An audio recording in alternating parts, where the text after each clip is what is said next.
I used to think money was the difference between security and fear. Now I think it's distance. 5 years ago, when my business collapsed, I called my uncle from the parking lot of a bank that had just denied my loan restructuring. I remember watching people walk in and out with coffee cups like it was an ordinary Tuesday. For them, it was. For me, it was the day I realized I might lose everything. My uncle is the kind of wealthy that doesn't announce itself but never has to check a price tag. Investment properties, a lake house, the kind of portfolio that survives recessions comfortably. I didn't ask him to save me. I asked if he would co-sign a short-term bridge loan. I had contracts pending. I needed time. He listened quietly. Then he said, "It wouldn't be wise for us to get involved." Us. His wife echoed the sentiment later in a text. "We're stretched thin right now." Stretched thin. I remember sitting in my car, staring at that message, trying to calculate how many zeros. Thin meant they weren't cruel. That almost made it worse.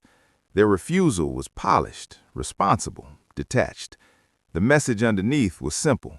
Your crisis is not our inconvenience. I lost the business 3 months later. What followed wasn't cinematic, no dramatic rock bottom, just a slow narrowing of life. I sold equipment, moved into a smaller apartment, took contract work beneath my old title, learned how to stretch groceries without thinking about it too much. I stopped calling them, not out of anger, out of clarity. The hardest part wasn't the money. It was realizing I had confused proximity to wealth with safety. I thought family meant fallback. It didn't. Over time, I stabilized. Consulting turned into steady clients turned into a niche. I became good at solving the kind of operational problems other businesses overlooked, especially family-run ones, especially ones run by people who had never been told no. The irony wasn't lost on me. 3 years later, my aunt called. Her voice was warmer than I remembered. "We've run into a bit of a situation," she said carefully. "An investment property tied up in litigation, a partner dispute, liquidity frozen. They needed short-term capital to avoid triggering penalties that would spiral. I immediately thought of you," she added. I almost smiled at that. What she meant was, "You understand messy turnarounds. You've been through one." What she didn't say was, "We need your cash flow." I listened, asked neutral questions, took notes. When she finished, she said, "We'd obviously structure it formally."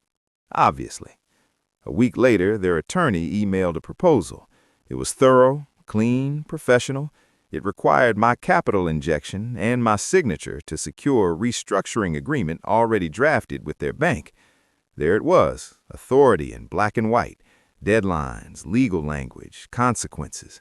If funding wasn't secured within 10 business days, my involvement would stabilize them. Without it, they would have to liquidate assets publicly. I sat at my desk staring at the document longer than I expected. Old reflexes surfaced. This was my chance to prove I wasn't small, to show that I had survived, that I could be generous even when they hadn't been. But underneath that impulse was something quieter, exhaustion. I called my uncle. "I received the proposal," I said. He asked, trying to sound casual. "I'm not going to participate." Silence. "This is different from before," he said after a moment. "This is an investment opportunity." "I'm sure it is. You'd be protected." "I'm not worried about protection." Another pause. Less polished this time. "So this is about the past." It would have been easy to say yes, to let him think I was settling a score. That would have made him comfortable. "It's about capacity," I said. "I don't have the capacity to rescue family finances." The word hung there. Rescue. "That's not what this is," he replied, sharper now. "It is for me." I kept my tone even. Not cold, not triumphant. "I hope you find a solution," I added, and I meant it. After we hung up, I expected to feel powerful. I didn't. I felt steady. They called twice more over the next few days, once to clarify terms, once to suggest a smaller amount. Each time I declined without elaboration. The deadline passed.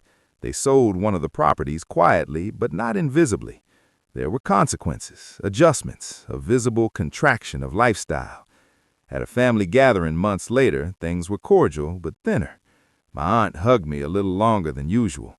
My uncle avoided business talk entirely. No one mentioned the proposal, but something fundamental had shifted.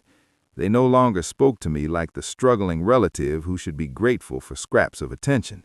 They spoke to me like someone who had chosen deliberately not to step in. The art of saying no isn't about hardness. It's about not abandoning yourself to prove you're good. When I needed help, they protected their stability. When they needed help, I protected mine. The difference is I don't resent them for it anymore, and I don't resent myself either.